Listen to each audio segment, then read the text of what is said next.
সকাল সন্ধ্যায় কোরআনের আয়াতটি 10 বার পাঠ করুন, রিজিকের কোনো অভাব হবে না, কোনো রিজিকের অভাব থাকবে না আপনার।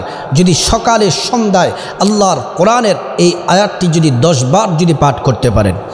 আল্লাহ রাব্বুল আলামিন কোরআনে বলছেন, ওয়ামা মিন দাব্বাতিন ফিল আরদি ইল্লা আলাল্লাহি রিজকুহা।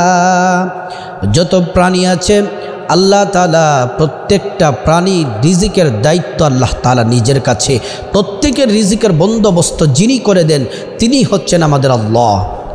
প্রিয় দিনদার ইমানদার মুসলমান ভাই বোনেরা, আমাদের অনেক কিছুর প্রয়োজন হয়, হাজত হয়, টাকার দরকার হয়, ঘর বাড়ি করার জন্য টাকার দরকার হয়, গাড়ি কিনতে হয়, চলাচলের জন্য অনেক টাকা পয়সার প্রয়োজন হয়। আল্লাহর কোরআনের প্রতি যদি 100% বিশ্বাস রেখে যদি আপনি এই আয়াতটি সকাল সন্ধ্যায় যদি পড়তে পারেন, রিজিকের কোনো অভাব থাকবে না।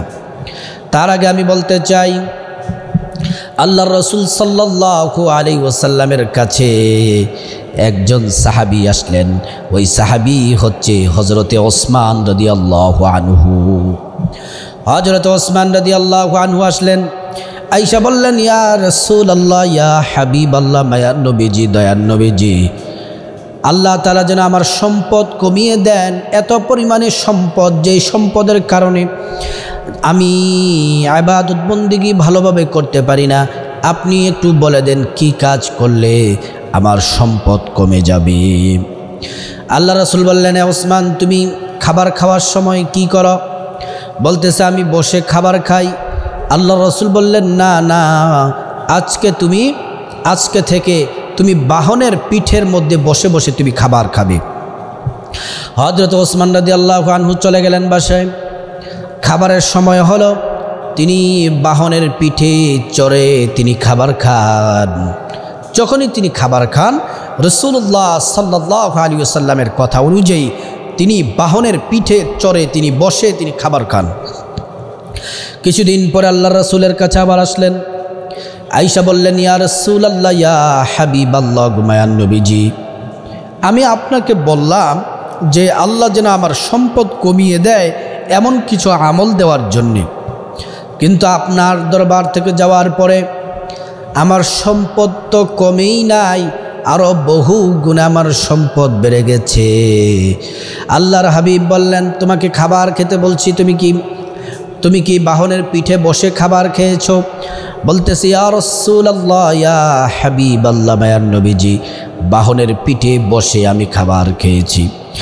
আল্লাহ রাসূল প্রশ্ন করলেন, ওসমান, এই যে তোমার প্লেট থেকে যদি কোনো খাবার যদি পড়ে যায়, খাবারগুলা কি করেছ?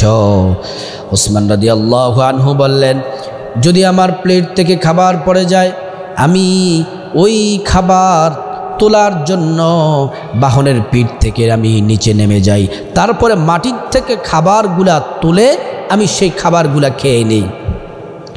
আল্লাহ রাসূল সাল্লাল্লাহু আলাইহি ওয়াসাল্লাম বললেন, ওসমান, এমন করে যদি তুমি খাবার যদি নিচে পড়ে যায় আর যদি তুমি খাবার তুলে তুলে যদি খাবার খাও, আল্লাহ তাআলার শপথ করে বলছি তোমার রিজিক কোনোদিন কমবে না। এ আমল যতদিন তোমার জারি থাকবে ততদিন সম্পদ, টাকা পয়সা, স্বর্ণ গয়না তোমার শুধু বাড়তেই থাকবে। সুবহানাল্লাহি ওয়া বিহামদিহি। প্রিয় দিনদার ইমানদার মুসলমান ভাই বোনেরা, এজন্য এই আমলটি করার চেষ্টা করবেন। আর আমি আপনাদেরকে সকাল সন্ধ্যায় যে আমলটি কোরআনের যে আয়াতটি 10 বার পাঠ করার জন্য আমি বলবো, এই আয়াতটি যদি পাঠ করতে পারেন রিজিকের কোনো অভাব হবে না। কিন্তু আয়াতটি পাঠ করার আগে কমপক্ষে একবার হলেও দুরূদ শরীফ পড়বেন। বেশি পড়লে ভালো, কিন্তু কমপক্ষে একবার দুরূদ পড়বেন। কোন দুরূদ পড়বেন? দুরূদ ইব্রাহিমটি পড়বেন। আল্লাহুম্মা সাল্লি আলা মুহাম্মাদি ওয়া আলা আলি মুহাম্মাদ কামা সাল্লাইতা আলা ইব্রাহিম ওয়া আলা আলি ইব্রাহিম ইন্নাকা হামিদুম মাজিদ। আল্লাহুম্মা বারিক আলা মুহাম্মাদ ওয়া আলা আলি মুহাম্মাদ কামা বারাকতা আলা ইব্রাহিম ওয়া আলা আলি ইব্রাহিম ইন্নাকা হামিদুম মাজিদ। এই দুরূদটি পড়বেন। নামাজের দুরূদ এটি, দুরূদ ইব্রাহিম। আপনি কমপক্ষে একবার পড়ার চেষ্টা করবেন। দুরূদ পড়লে সাথে সাথে দোয়া আল্লাহ তাআলা কবুল করে নেবেন। বাইনাল ইজাব আপনি যদি দোয়ার মধ্যে যদি দুরুদ না রাখেন, দোয়ার মধ্যে যদি দুরুদ না রাখেন, মাহজুবুন মুআল্লাকুন বাইনাস সামাই ওয়াল আরদ, আপনার দোয়া ঝুলন্ত অবস্থায় থাকবে আসমানে, দোয়া কবুল হবে না। দুরুদ পড়বেন তো মাত্র, সাথে সাথে দোয়া কবুল হয়ে যাবে।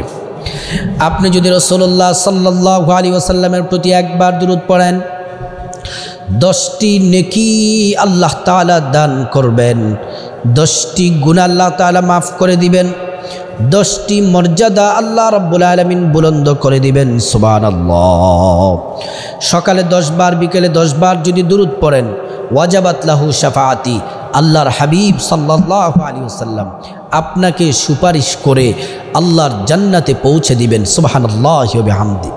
আপনি যদি মহাব্বতে দরদ নিয়ে, ভালোবাসা নিয়ে যদি রাসূলুল্লাহ সাল্লাল্লাহু আলাইহি ওয়াসাল্লামের প্রতি দুরুদ পড়েন, আপনার নাম, আপনার বাবার নাম, আপনার পরিচয়, ঠিকানা রাসূলুল্লাহ সাল্লাল্লাহু আলাইহি ওয়াসাল্লামের সামনে পেশ করা হয়। আল্লাহর রাসূল আপনাকে চিনে ফেলেন এবং আপনার জন্য আল্লাহ তাআলার কাছে দোয়া করতে থাকেন। সুবহানাল্লাহি ওয়া বিহামদি। এজন্য আগে দুরূদ শরীফ অবশ্যই বাধ্যতামূলক দুরূদ শরীফ পড়বেন। তারপরে কোরআনুল কারীমের সূরাতুশ শূরা এর 19 নম্বর আয়াতটি সকাল বিকাল 10 বার পাঠ করবেন। আয়াতটি হলো আল্লাহু লাতীফুম বিইবাদিহি ইয়ারযুকু মান ইয়াশা ওয়া হুয়াল কাবিয়্যুল আজিজ। আল্লাহু লাতীফুম বিইবাদিহি ইয়ারযুকু মান ইয়াশা ওয়া হুয়াল কাবিয়্যুল আজিজ।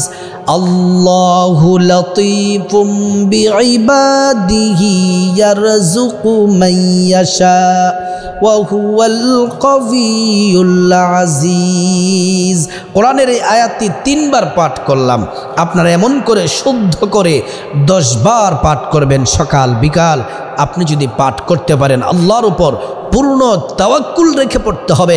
উদুল্লাহা ওয়া আনতুম মুকিনুনা বিল ইজাবা, 100% ইয়াকিন আল্লাহর উপর রাখতে হবে। তারপর দোয়াটি যদি পড়তে পারেন, সাথে সাথে দোয়া কবুল হয়ে যাবে। অর্থ হচ্ছে আল্লাহু লাতীফুম বিইবাদিহি, আল্লাহ তাআলা তার বান্দাদের প্রতি তিনি অতি মেহেরবান। আল্লাহু লাতীফুম বিইবাদিহি, আল্লাহ তাআলা তার বান্দাদের প্রতি তিনি অতি মেহেরবান, অতি মেহেরবান। তারপরে ইয়ারযুকু মান ইয়াশা, তিনি বান্দাদেরকে বেহিসাব রিজিক দান করবেন, অঢেল রিজিক দান করবেন। টাকা পয়সা, ধন দৌলত, খাবার দাবার, ভরণ ভূষণ, আপনার যা প্রয়োজন আছে সব আল্লাহ তাআলা দিবেন, যদি আল্লাহর উপর পূর্ণ তাওয়াক্কুল রেখে যদি আপনি যদি দোয়াটি পড়তে পারেন। ওয়া হুয়াল কাবিয়্যুল আজিজ, তিনি মহাশক্তিধর, মহাপরাক্রমশালী আল্লাহ রাব্বুল আলামিন। তিনি বেহিসাব রিজিক আপনাকে দিবেন। আপনার কত রিজিক চাই, কল্যাণকর রিজিক দিবেন। আপনার সংসারে কোনো অভাব থাকবে না, দুঃখ কষ্ট থাকবে না। কারণ যিনি সর্বশক্তিমান, মহাপরাক্রমশালী, যিনি বেহিসাব রিজিক আপনাকে দিবেন, এই আয়াতটি আল্লাহর উপর পূর্ণ তাওয়াক্কুল রেখে আপনি পড়তে থাকুন। আল্লাহু লাতীফুম বিইবাদিহি ইয়ারযুকু মান ইয়াশা ওয়া হুয়াল কাবিয়্যুল আজিজ। তারপর আবার দুরূদ ইব্রাহিম পড়বেন। দুরূদ ইব্রাহিম পড়ে আল্লাহর কাছে আপনি চাইবেন। আপনি যদি আল্লাহর কাছে যা চান আল্লাহ তাআলা তাই দিবেন। আল্লাহর কাছে যেটা চাইবেন সেটা আল্লাহ তাআলা দিবেন। একটি দোয়াও আল্লাহ তাআলা আপনাকে ফেরত দিবে না। কারণ আল্লাহ তাআলা দুনিয়া এবং আসমানের সমস্ত ধনভাণ্ডারের চাবি আল্লাহ রাব্বুল আলামিনের কাছে। আল্লাহ বলছেন, ওয়ালিল্লাহি খাযাইনুস সামাওয়াতি ওয়াল আরদ, আসমান এবং জমিনের ধনভাণ্ডারের চাবি কেবলমাত্র আল্লাহ তাআলার কাছে আছে। এজন্য প্রিয় দিনী ভাই ও বোন, সকাল সন্ধ্যায় 10 বার এই আয়াতটি, কোরআনের শ্রেষ্ঠ আয়াতটি পাঠ করুন, পড়ুন।